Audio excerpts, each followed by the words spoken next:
y a eu la révolution culturelle, mai 68, les Rolling Stones, les Cheveux Longs, les Black Panthers, les Palestiniens, l'Underground, et depuis 2-3 ans, plus rien. Est-ce que je dois te rappeler que t'es pas chez toi? Arrête de m'appeler mon ami déjà. Toi et moi, on n'est pas si amis que ça. Hein? Donc déjà, tu vas redescendre. Je suis pas ton ami.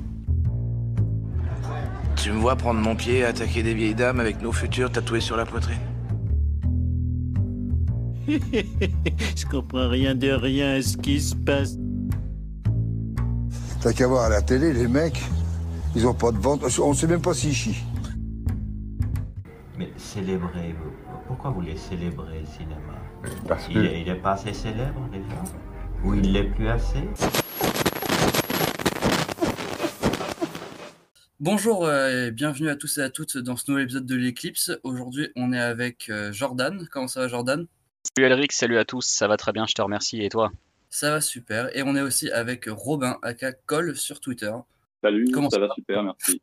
Ça va très bien. Aujourd'hui, on se retrouve pour parler des Linceuls de David Cronenberg, donc son dernier film en date qui est sorti il y a quelques jours ou quelques semaines, ça dépend à quelle heure vous écouterez cet épisode. When they lowered my dead wife into the ground in her coffin, I had an intense visceral urge to get into the box with her. So, another bad date last night? It's been decades since I had to seduce a woman. You'll never replace Becca. I'm not trying to. I did love that body. Her body was the world. The meaning and the purpose of the world. Pour faire le court résumé, Karch, 50 ans, est un homme d'affaires renommé, inconcevable depuis le décès de son épouse. Il invente un système révolutionnaire et controversé, GraveTech, qui permet aux vivants de se connecter à leurs chers disparus dans leur linceul. Une nuit, plusieurs tombes, dont celle de sa femme, sont vandalisées. Karch se met alors en quête des coupables. Donc, je vais quand même recontextualiser un peu. Donc, le film, il est sorti cette semaine à l'heure où on enregistre, je crois. Moi, j'ai pas eu le temps de le revoir, mais je l'avais vu l'année dernière. Suite à une diffusion post-Cannes dans le cinéma à côté de chez moi. On m'a dit que le montage avait potentiellement changé, donc je préfère quand même le dire au cas où, mais dans tous les cas, je pense que ça change pas mon opinion sur le film. Et mon opinion sur le film, c'est que je trouve que c'est symptomatique des Cronenberg post-crash, je dirais, c'est-à-dire que si on le prend comme ça à froid, sans contexte, je trouve que c'est juste un bon film, sympa, qui se regarde, mais quand on le remet dans le contexte de la filmo de Cronenberg, quand on le remet à sa place, quand on a tout ce que Cronenberg a fait avant, que ce soit dans les années 70, 80, 90 et 2000 et 2010, je trouve ça assez formidable. C'est encore un film qui explore ces thèmes chers, et je trouve que c'est peut-être même un de ses plus personnels là, puisque il l'a écrit suite au décès de sa compagne, qui l'accompagnait sur quasiment tous ses films avant ça, et dont le décès était la raison de sa entre guillemets grande pause entre Maps to the Star et Les Crimes du Futur. Donc au casting on retrouve Vincent Cassel, qui est un peu un habitué de Cronenberg, qui avait déjà joué dans 3-4 de ses films avant, et ici peut-être dans son meilleur rôle, entre guillemets un contre-emploi, parce que Vincent Cassel on a plutôt l'habitude de le voir dans des rôles de mecs un peu charismatiques, un peu sur le fil, toujours un peu énervé et tout. Là, il interprète une espèce d'avatar de David Cronenberg, donc un personnage beaucoup plus calme, mais qui va se laisser tomber dans une paranoïa et dans des théories du complot qui vont être le cœur du film, et dont je pense qu'on aura l'occasion de reparler, cet aspect complotiste du film. Mais bon, voilà, pour mon premier avis, je dirais ça, c'est... je trouve que si vous y allez sans connaître le cinéma de Cronenberg, vous passerez un bon moment sans plus. Mais quand on est fan de Cronenberg comme je le suis, ou qu'on connaît bien son cinéma, il y a vraiment moyen de s'éclater et de voir à quel point Cronenberg est un des plus grands, selon moi, cinéastes de son temps, qui travaille une filmographie toujours de plus en plus cohérente l'une avec l'autre. Et voilà pour mon avis rapide. Moi, je vais réagir à quelque chose que tu as dit. Tu as dit si vous ne connaissez pas vraiment le cinéma de Cronenberg, pour vous, ce sera peut-être éventuellement un bon film. En ça, je suis pas d'accord, et je pense que c'est aussi ce qui va rendre ce film très intéressant d'un point de vue de connaisseur du cinéma de Cronenberg, c'est justement qu'en fait, ce film ne s'adresse pas du tout à quelqu'un qui est néophyte, en fait. Personnellement, je suis allé avec deux amis à moi qui ont vu, je crois, La Mouche et c'est tout, peut-être Crash à la limite. Et bon, ils sont clairement restés sur le carreau, et pour être honnête, au début, je suis un peu resté sur le carreau aussi. Je pense que c'est un film dont il faut préciser que la nature est extrêmement verbeuse. En fait, c'est un film où il sera quasiment systématiquement question de dialogue. Et quelque part là-dedans, je retrouve un peu l'idée d'un film où le véritable cœur devrait être exhumé, tu vois, un petit peu ironiquement à la manière des cadavres dans le film. Et je pense que pour un fan de Cronenberg, ce sera hyper intéressant à analyser d'ici quelques années. Pour quelqu'un qui n'est pas vraiment aficionado de son cinéma, j'ai tendance à croire que ça va lui faire ressentir une idée de rejet total vis-à-vis de l'œuvre. Moi, c'est un film que j'ai beaucoup apprécié aussi, essentiellement par rapport à ce qu'a dit Elric en fait tout à l'heure, parce que je l'ai mis en relief avec le cinéma de Cronenberg en règle générale, parce que il y a énormément de rapports qui peuvent être faits en fait entre les linceuls et toute la filmographie ou presque de Cronenberg dans le passé. Il y a des rapports évidents à Crash avec cette fascination pour les membres, cette fascination même pour les membres découpés, pour les moignons, pour les sévices physiques, les choses comme ça. Il y a tout cette espèce d'attrait en fait avec la technologie. Il y a cette figure du double aussi qui est déjà vue dans Faux Semblants notamment avec déjà des frères jumeaux. Après, pour le thème des jumeaux, il y a une autre œuvre qui infuse les linceuls, à mon sens, et qui n'est pas une œuvre de Cronenberg, c'est Twin Peaks, notamment par cette figure, encore une fois, donc du coup du double. Dans Twin Peaks, c'est la cousine de Laura Palmer, et ici, c'est Diane Kruger qui joue deux rôles et demi même d'ailleurs, puisqu'elle joue également l'intelligence artificielle. Et dans le rang d'autres références à Twin Peaks, il y a également la Black Lodge, quand à un moment donné, il y a l'intelligence artificielle qui se met un petit peu à disjoncter. Enfin, soit elle, soit le personnage de Karch, elle se met à disjoncter et d'un coup il y a des rideaux rouges en fait qui débarquent derrière elle, etc. Donc difficile franchement de pas penser à Twin Peaks. Il y a aussi un petit peu parfois cette ambiance sonore avec ces nappes électro de Howard Shore qui nous emmène un peu dans une ambiance un peu différente, ce mélange entre les rêves et la réalité. Il y a beaucoup de rapports avec Twin Peaks. La plus évidente c'est forcément celle de la Black Lodge. Il est clairement dans la Black Lodge. D'ailleurs, si tu fais un lien, tu noteras que le bras qui manque à la femme de Karch dans le film, quand on voit ses flashbacks, c'est exactement le bras qui manque à la Vénus de Milo dans les chambres rouges de Twin Peaks. Ah oui, c'est vrai qu'il y a une Vénus de Milo dans la Black Lodge. J'avais complètement oublié qu'il y avait. Il les a symboliquement amputés du même bras. Hein. Enfin, moi, ça m'a fait titre quand j'ai vu les rideaux rouges derrière l'intelligence artificielle. Oui, non, mais il y a énormément il y a beaucoup de rapports avec Twin Peaks et je trouve que c'est assez marquant. Après, moi, ce que j'aime beaucoup dans le film, c'est la manière dont on laisse un trouble en fait assez permanent sur le personnage de Karch. Alors Karch, c'est pareil, ça me fait un peu marrer.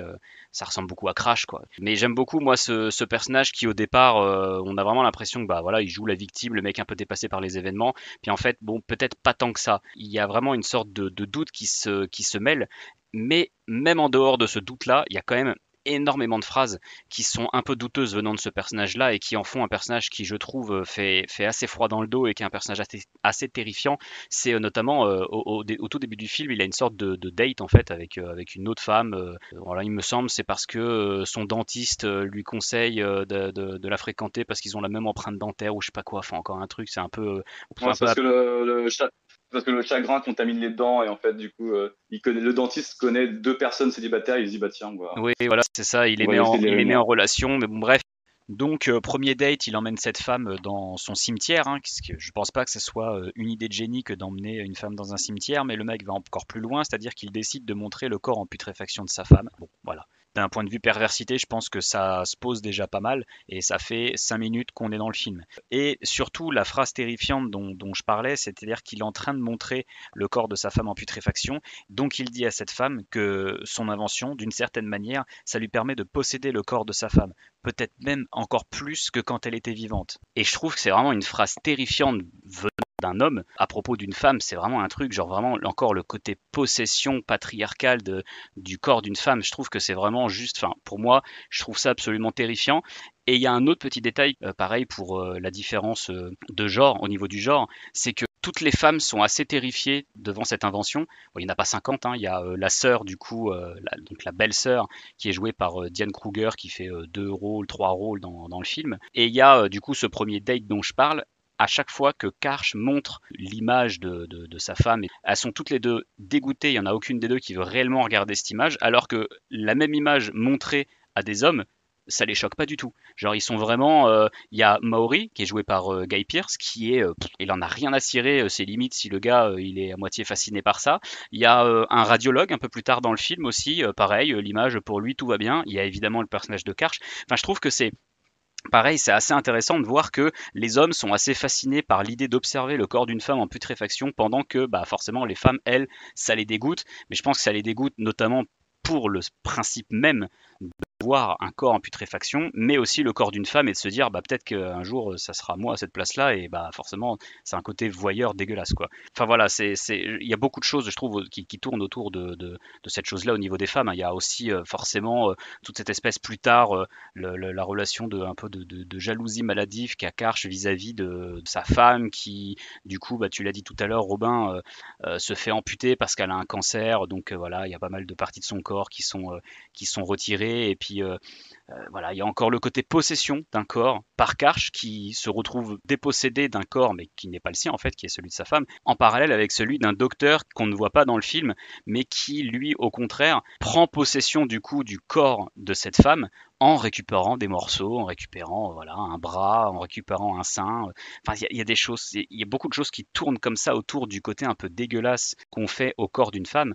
Moi, pour justement rebondir sur le côté possession, tout ça, je trouve ça super intéressant dans le film et justement ça aussi rentre en cohérence avec ce que vous disiez sur les rapprochements qu'on peut faire entre ce film-là et Twin Peaks. Bon, en général, je trouve qu'on peut faire beaucoup de rapprochements entre le cinéma de David Lynch et celui de Cronenberg, même si c'est pas toujours quelque chose qu'a assumé Cronenberg.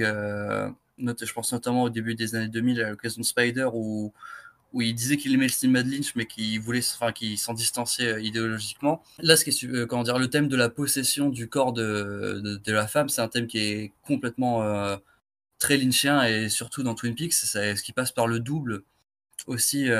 Comment dire, le fait que les personnages féminins se dédoublent montre qu'elles résistent entre guillemets pour lutter face à la possession des hommes. Et là, c'est un peu pareil dans le film. C'est-à-dire que le personnage de Karch est obsédé par la possession du corps de sa femme, mais même du corps de sa belle-sœur, oui, et en général du corps des femmes. Je trouve que c'est un message qui témoigne de ce qui est à la fois toujours dans le schéma de Cronenberg sur la façon de filmer les corps, tout ça, mais qui a quelque chose d'assez nouveau, cette idée de vouloir posséder le corps de l'autre. D'avant, on était plutôt dans la transgression du corps, qu'est-ce que sont les limites du corps. Et en fin de compte, dans ce film-là, il en fait vraiment un objet qu'on peut avoir et qu'on peut observer. Et c'est comme ce que tu disais, Jordan, quand Karch est en fin de compte plus content de pouvoir voir le corps de sa femme morte que de le voir vivant. Moi, je voulais ajouter, pour moi, le film, il pose deux questions qui me paraissent extrêmement intéressantes. En fait, la première, ça va être jusqu'à quand notre corps nous appartient. C'est-à-dire que, comme vous le dites, sa femme se fait littéralement débiter. C'est-à-dire, je crois que c'est le terme utilisé pendant le film, qui est glaçant au passage. Elle dit qu'elle se fait débiter, donc petit à petit, son corps lui échappe, son corps est parti à quelqu'un d'autre, comme vous l'avez dit. Mais il y a une autre question qui est posée dans le film, c'est où commence l'individu, où est-ce qu'il s'arrête? Je m'explique. Lorsque on comprend qu'en fait, la femme de Karch a une jumelle et que Karch projette les visions de sa femme sur cette jumelle, parce qu'il ne sait pas ce qu'il voit en elle le même corps, en fait, on peut se demander, ok, qu'est-ce qui fait qu'un individu est un individu, justement? Qu'est-ce qui fait que le corps de sa femme décomposé, c'est toujours celui de sa femme, mais c'est pas celui de sa sœur, par exemple. Et ça, je trouve que c'est une thématique qui est assez vertigineuse, en fait. Et je trouve ça très étrange et très dérangeant dans le bon sens du terme de me retrouver face à une thématique comme ça au cinéma, quoi. Bah, c'est d'autant plus intéressant que, en plus, même le film questionne directement cette chose-là, où justement, quand il finit par coucher avec sa belle-sœur, elle lui pose beaucoup de questions, en fait, sur comment était le corps de sa sœur, en fait. C'est hyper troublant. Enfin, je veux dire, toi, t'es en train de coucher avec un mec, la question que tu te poses, c'est, mais ma sœur, elle était comment, elle? Enfin, tu vois, il y a un côté assez trouble là-dedans qui fonctionne bien. Il y a une ligne trouble entre le concept d'individu même qui est posé par le film, quoi. Et puis le fait aussi, quand tu regardes, il y a des écrans qui donnent sur le corps de sa femme défunte, ok. Mais du coup, il y a aussi des écrans qui donnent sur une intelligence artificielle qui est aussi l'avatar de sa femme défunte. Donc, qui est une reconstitution de son corps, mais au niveau virtuel. Du coup, quand les tombes se font profaner, qu'on soit bien d'accord, en fait, le corps de sa femme, il a déjà été profané, on ne sait pas combien de fois, par Karch lui-même, lorsqu'il l'anime en tant qu'intelligence artificielle, quoi. Oui, puis en plus, l'intelligence artificielle s'appelle Oni. Enfin, ça s'écrit H-U-2-N-Y, mais ça se prononce Honey, comme quand t'appelles. Enfin, c'est un terme qu'on utilise en anglais pour dire chéri, je crois, ou quelque chose comme ça. C'est Honey, c'est un terme, voilà. Et il a l'intelligence artificielle comme ça. Donc en plus, oui, il y a toujours un côté encore plus troublant. Mais d'ailleurs, c'est un mot qu'on utilise énormément, et je pense que c'est peut-être celui qui caractérise le plus le film. Et je trouve c'est un terme qui est en plus complètement, je trouve, paradoxal avec la mise en scène du film. C'est-à-dire que la mise en scène, si je devais apporter un petit bémol, ça serait peut-être ça, parce elle me paraît pas forcément hyper inspirée, et je trouve pour le coup la lumière un peu fadasse, on dirait vraiment le type de lumière, ça fait un peu film fauché, pour être tout à fait franc. Pas l'impression c'est pas là où il a brillé le plus, alors que dans Les Crimes du futur, par exemple, je trouvais que le film était très beau, par exemple, mais là, bon, pas forcément.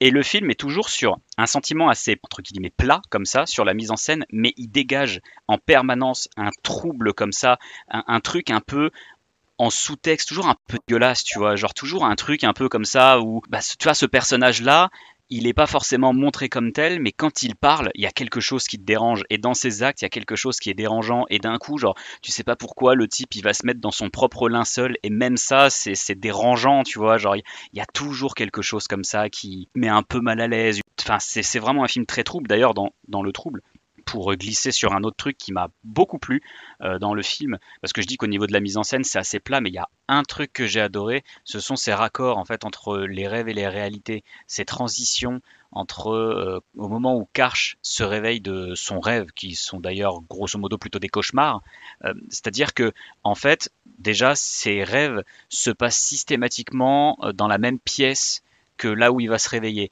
et en fait Karch va toujours se réveiller dans la même position que celle où il était en fait juste avant de se réveiller, c'est-à-dire que voilà, il y a une transition pure, son réveil se passe brutalement entre le rêve et la réalité, mais lui n'a pas bougé dans le plan factuellement. C'est des transitions, d'ailleurs la toute première transition entre le tout premier cauchemar et la réalité, c'est au tout début du film, quand on est à l'intérieur du caveau, en fait, à l'intérieur du cercueil de la femme de Karch, il la regarde comme ça à travers une espèce de fenêtre, parce que c'est une scène qui est complètement hallucinée, et la caméra se rapproche, finit dans sa bouche, il crie, et ensuite, il y a un raccord avec donc le dentiste dont on parlait tout à l'heure. Et au départ, je trouvais cette transition mais vraiment parfaitement ridicule. Et finalement, il y a vraiment quelque chose qui se noue au fur et à mesure de ces transitions au fil du temps. Et d'ailleurs, j'ai lu quelque chose de Joachim Le Pastier que j'ai trouvé assez intéressant. Il fait une analogie en fait entre deux transgressions de la mise en scène, c'est-à-dire l'intérieur de la demeure d'un mort, c'est-à-dire en l'occurrence un cercueil, un caveau, versus l'intérieur du corps d'un vivant, quelque chose qui ne peut pas être filmé, quelque chose qui ne doit pas être filmé. Et bon voilà, l'analogie est assez sympathique, c'est pour ça que je me permets de la citer. Mais sinon, voilà, ces transitions rêve-réalité, je sais pas si c'est très clair ce que je dis, par exemple, à un moment donné, il est couché sur le côté avec sa femme, et d'un coup, il se réveille dans la réalité, et il est couché dans la même position. Et ça apporte vraiment un côté, encore une fois, un côté trouble entre les rêves et la réalité, où au fil du film, justement, on sent que ce personnage de Karch est progressivement en fait en train de perdre pied avec la réalité, qu'il y a beaucoup de choses qui commencent à le hanter, et tu sens qu'au fil du film, et donc avec cette mise en scène, ce qui est un peu contradictoire avec ce que j'ai dit il y a 5 minutes, qu'il est pas net en fait, ce type, genre il a un vrai problème. Et d'ailleurs enfin moi je sais pas ce que vous pensez de la fin et de, si on peut appeler ça comme ça, la conclusion de toute cette histoire de complot qui tourne autour du truc. Moi j'ai ma petite hypothèse, et elle est vraiment en lien pur avec Karch. Pour moi, c'est lui en fait, parce que il est en train de devenir fou suite au deuil de sa femme, mais également aussi par rapport à cette histoire de jalousie en fait du docteur qui a récupéré, qui s'est approprié une partie du corps de sa femme, parce qu'en fait à un moment donné, donc on découvre effectivement que ce docteur-là se retrouve dans une partie du caveau qui était vouée à la sienne. Et ça pourrait en fait être une sorte de vengeance par jalousie, que ça soit envers sa femme comme envers ce médecin. Et puis d'ailleurs, c'est quand même quelque chose qu'il dit sur le ton de la blague à la fin, mais est-ce que c'est vraiment si Enfin, est-ce que c'est vraiment autant une blague que ça? On sait pas trop. D'ailleurs, ça se termine sur une énième scène de sexe qu'on ne voit pas, qui sera hors champ celle-ci. Et puis ensuite, la fin est basculée avec une grande rapidité. Après, c'est pas la seule hypothèse. Il y a des tas d'hypothèses dans le film qui sont esquissées. Ça peut être son beau-frère, ça peut être sa belle-sœur aussi. Elle a quelque chose d'assez trouble, sa belle-sœur. Ça peut être les Russes, les Chinois, les machins. Ça peut être tout un tas de choses. Mais j'aime beaucoup, moi, l'hypothèse que, en fait, tout ça, ça a été fomenté par Karch, quand bien même ça impliquerait une sorte en fait de trahison envers le spectateur, puisque on nous fait voir les actes d'un personnage et on ne nous fait pas voir certains actes exprès pour nous tromper. Mais voilà, j'aime beaucoup cette hypothèse sur Karch, parce qu'en plus ça corrobore une nouvelle fois cette volonté de montrer un personnage donc un personnage masculin qui veut exercer un pouvoir de domination sur un corps de femme. Et puis pour conclure un petit peu sur cette histoire de complot, c'est quelque chose que j'apprécie assez, d'autant que ça permet d'esquisser plusieurs catégories de personnages. Il y a évidemment le personnage du gros paranoïaque Maori, il y a le personnage de la belle-sœur qui est excitée et qui éprouve du désir en écoutant les gens, avoir des théories du complot. C'est pareil, c'est quelque chose qu'on peut rapprocher de Crash, avec ces gens qui ont du désir pour les accidents de voiture. Enfin voilà, il y a toujours cette notion de désir. D'ailleurs, une autre dernière chose, ce que j'aime beaucoup, c'est aussi le fait que le personnage de Karch, du coup, récupère en fait du désir, récupère une libido et récupère une sexualité après perdre l'accès au corps de sa femme. C'est une manière à la fois soit de mettre un terme à sa vengeance, si on considère que c'est une vengeance, soit même une manière de voir la suite d'un deuil ou la fin d'un deuil, si on considère qu'il n'est en rien responsable dans cette histoire de vandalisme de son cimetière. Moi, je sais pas trop ce que vous avez pensé de ça, et d'ailleurs, beaucoup disent d'ailleurs que c'est la partie la plus faible du film, l'intrigue complotiste. Je vais, pour revenir un peu sur ce que vous disiez, et ensuite dire sur aussi aborder la partie complotiste que je trouve hyper intéressante, je vais revenir sur ce que disait Robin sur comment dire, les limites, jusqu'où sont les limites de notre corps, est-ce que ce que tu disais sur la mise en scène, en parlant par exemple de Vidéodrome, et de voir à quel point le film est brillant dans sa mise en scène, je trouve, c'est que il témoigne de l'évolution Cronenberg et surtout de son talent qu'il a acquis au fur et à mesure, parce que pour montrer les corps dans les années 80-90, voilà, ça passait par des effets spéciaux gore dégueulasses, tout ça. Et aujourd'hui, il a même plus besoin de ça pour nous faire sentir mal à l'aise en montrant des corps. Là où Vidéodrome posait la question aussi de jusqu'où va notre corps en rapport avec les images vidéo, tout ça. Là, le film pose la même question de jusqu'où va notre corps, enfin jusqu'où le corps est nôtre, mais sans passer spécialement par des artifices gore, tout ça, que j'adore, hein, pas de souci. Mais c'est là pour moi où le film est brillant, et aussi pour moi des films comme Maps to the Star et Cosmopolis l'étaient aussi. C'est-à-dire que le Cronenberg post-2000, qui s'affranchit un peu du gore, mais qui parvient toujours à nous montrer des corps de façon malsaine et tout, pour moi, ça synthétise ce que je disais quand on connaît la filmo de Cronenberg d'avant, et on apprécie plus ces films-là que quand on les regarde à froid. Et du coup, pour revenir sur la partie un peu complotiste, tout ça, moi j'avoue, je suis un peu un grand fan de cinéma complotiste, entre guillemets, enfin de films parano, thrillers paranoïaques, tout ça. Et c'est une partie que j'ai adorée, et justement, parce que ça se termine un peu comme un soufflet, ce que les gens semblent reprocher, comme tu disais, Jordan. Moi, je suis un peu de la team, encore une fois, Twin Peaks, Mark Frost, David Lynch, c'est-à-dire que quand il y a un mystère, j'ai pas envie qu'on le résolve. Un mystère, il est pas fait pour être résolu, sinon c'est que c'est un secret, c'est deux définitions différentes. Et le fait que ça retombe comme un soufflet, qu'on révèle pas trop, tout ça, c'est ce qui, pour moi, fait l'un des principaux intérêts, l'une des principales qualités de cette partie très complotiste, ça et le personnage de Guy Pearce, qui, je trouve, n'est pas assez commenté, qui est absolument génial et très très drôle dans mes souvenirs. C'est un film qui a beaucoup d'humour, hein. C'est ce que j'ai un peu dit tout à l'heure. C'est pas forcément sur ça que je prenais le film, mais moi, il y a beaucoup de choses qui m'ont fait rire. Donc la réplique, quand quelqu'un dit à Karch, c'est toi le spécialiste des corps, moi je trouve ça très drôle. Enfin voilà, c'est un film qui est beaucoup sur cet aspect-là, je trouve, surtout par rapport à d'autres Cronenberg que, voilà, d'habitude c'est quand même un peu plus sérieux que ça. Je vois aussi, parce que tu comparais avec Vidéodrome, je trouve que c'est assez incroyable justement la manière dont Cronenberg aussi arrive à plus ou moins toujours traiter des technologies de son temps. C'est-à-dire que là, encore une fois, il va parler d'intelligence artificielle, il va parler là, on c'est quasi dystopique, hein, le côté du linceul qui te montre une image de ce qui se passe dans un cercueil. Mais c'est hyper intéressant parce que en fait, quand tu prends un peu de recul, l'image qui est renvoyée par cette machine est une interprétation en fait de la machine. C'est bon, enfin, on pourrait longtemps débattre sur les images et l'interprétation du médium, on va dire.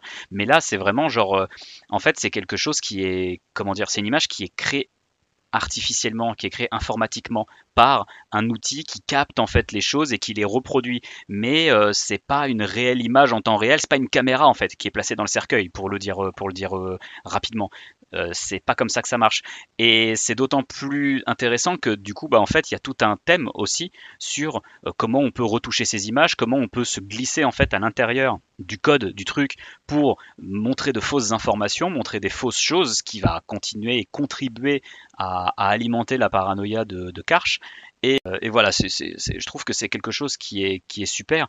Et autre chose que j'aime beaucoup avec ce truc complotiste, quand bien même c'est pas là où va aller le film, puisque le film en fait va jamais réellement trancher sur cette histoire-là, c'est le côté, j'aime bien l'hypothèse que ces cimetières pourraient servir en fait pour espionner les vivants. Enfin, je veux dire, le côté on va même utiliser la mort et les morts pour espionner les vivants. Je trouve que c'est absolument vertigineux en fait, comme truc dystopique. C'est absolument vertigineux et effrayant et terrifiant. C'est-à-dire jusqu'où pourraient aller des gens, genre oui, ils pourraient aller jusqu'à hacker, si tant est que c'est informatique, ils pourraient aller jusqu'à hacker des morts pour pouvoir surveiller les vivants.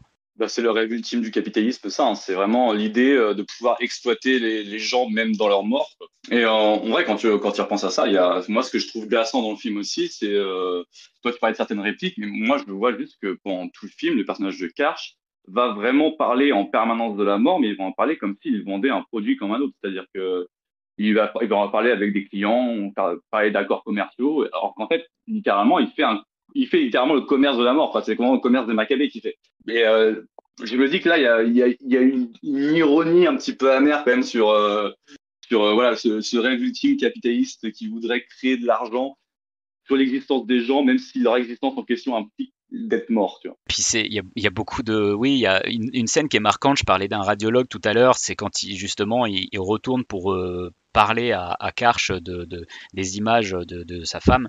Et puis ils sont dans le restaurant. Déjà, Karch a fait un restaurant à côté d'un cimetière et ils sont au restaurant et on voit par la fenêtre les gens en train d'exhumer les cercueils. Enfin, c'est lunaire en fait de voir une chose pareille et ça paraît normal à tout le monde. C'est comme tu dis en fait, il a fait le commerce de ce truc-là, ça paraît normal aux gens de bouffer à côté d'un cimetière, enfin c'est juste improbable et c'est un peu glaçant quand tu prends du recul. Le film en plus ne fait pas exprès de te faire prendre du recul là-dessus, il s'en fout, il te montre cette image-là, après c'est à toi de l'interpréter comme tu veux. Moi je l'interprète comme ça, c'est juste terrifiant de voir à quel point effectivement on peut faire de l'argent à ce point-là. Franchement, ça fait peur, quoi. J'aimerais finir rapidement dans mon avis sur le film, parce que c'est ça que je n'ai pas donné entre temps. Moi, quand je suis sorti de la salle, du coup, avec mes deux amis, j'étais un peu comme eux. Je me suis dit, bon, je suis assez déçu. Cronenberg, c'est vraiment un auteur que j'apprécie énormément. Et là, pour moi, il se fourba complètement en faisant ce film-là. Et puis, force est de constater qu'en fait, c'est un film qui a marqué mon esprit, parce que j'y revenais en permanence. En fait, dès le lendemain, j'y repensais. Et après, toute la journée, j'y repensais. Je me disais, mais attends, c'est vrai qu'il y a ça dans le film, puis il y a ça aussi. Mais en fait, je pense que c'est la force d'un film qui est déjà un petit peu radical dans sa forme, mais surtout qui est un film qui en réalité est bien meilleur que ce qu'on peut croire au premier abord. Et ça me fait revenir sur ce que disait Elric au début, ce qui est que, en fait, c'est vraiment un film qui, je pense, apprend à être apprécié au fur et à mesure où on apprend, où on prend connaissance de la filmographie de Cronenberg.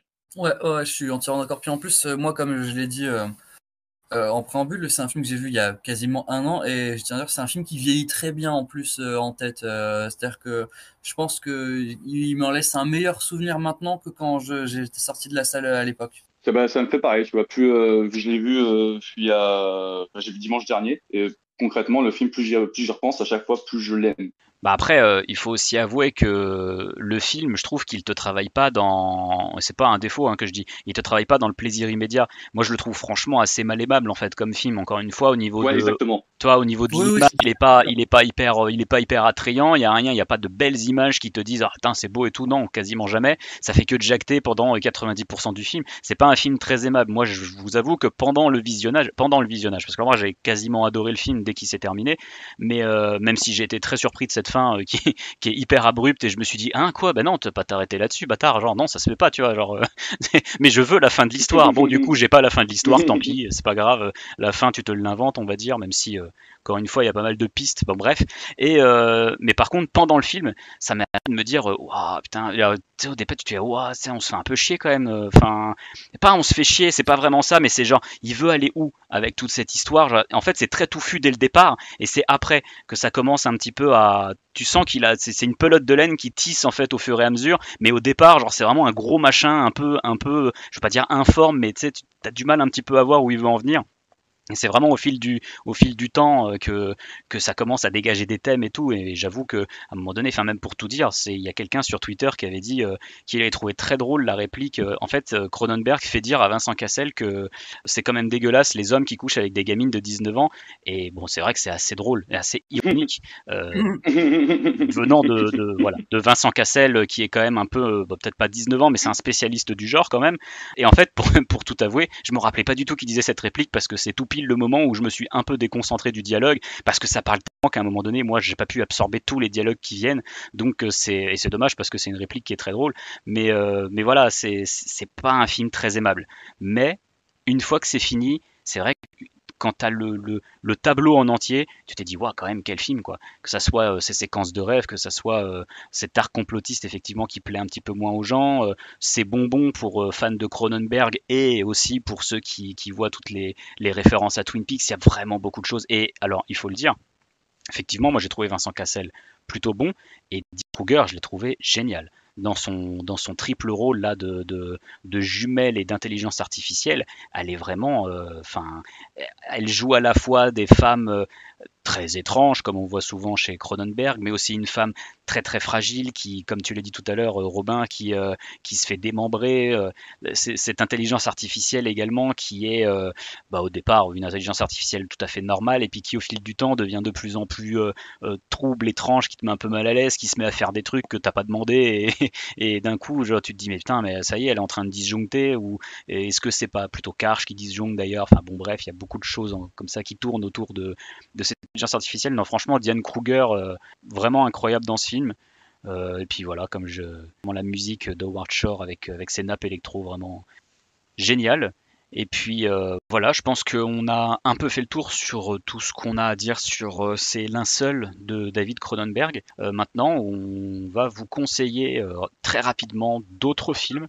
Et de mon côté, je vais vous conseiller Crash de David Cronenberg, que j'ai déjà cité à plusieurs reprises. C'est un film qui traite un peu des mêmes choses, on va dire le côté l'attirance sur un corps, l'attirance surtout sur les corps mutilés.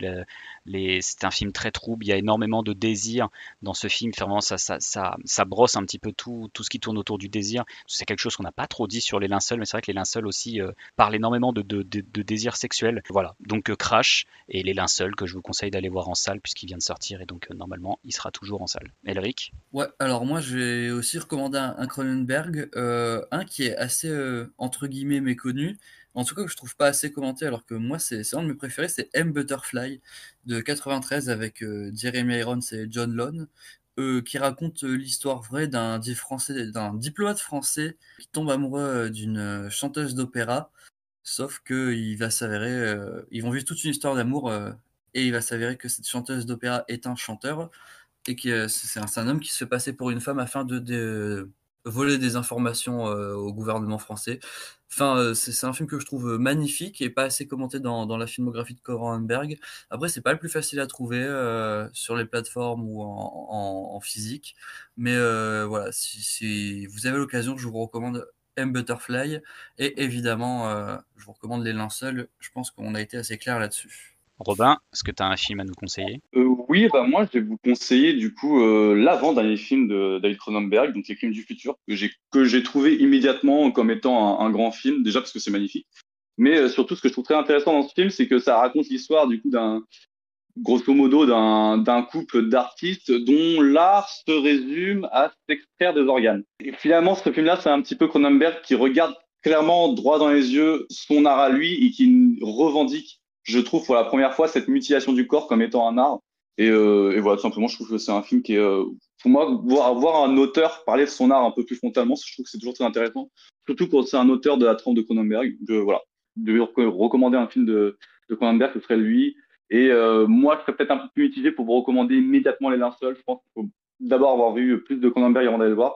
Mais je pense que c'est un très bon film aussi. Ouais, très grand film, Les Crimes du futur, et très beau dernier plan du film qui est absolument splendide. Voilà, donc je pense qu'on a fait le tour sur cet épisode, sur Les Linceuls. Si cet épisode vous a plu, n'hésitez pas à nous le dire, on en parle en commentaire. C'est un film qui divise pas mal, donc ça nous permettra d'en discuter. Et puis, si vous voulez rien manquer de l'éclipse, abonnez-vous à la chaîne, ça donne de la force, ça fait plaisir. La semaine prochaine, on se retrouve pour un épisode un petit peu spécial sur la collaboration entre Werner Herzog et Klaus Kinski. Et pour le moment, nous vous quittons sur une composition originale d'Howard Shore qui est présente dans le film Les Linceuls.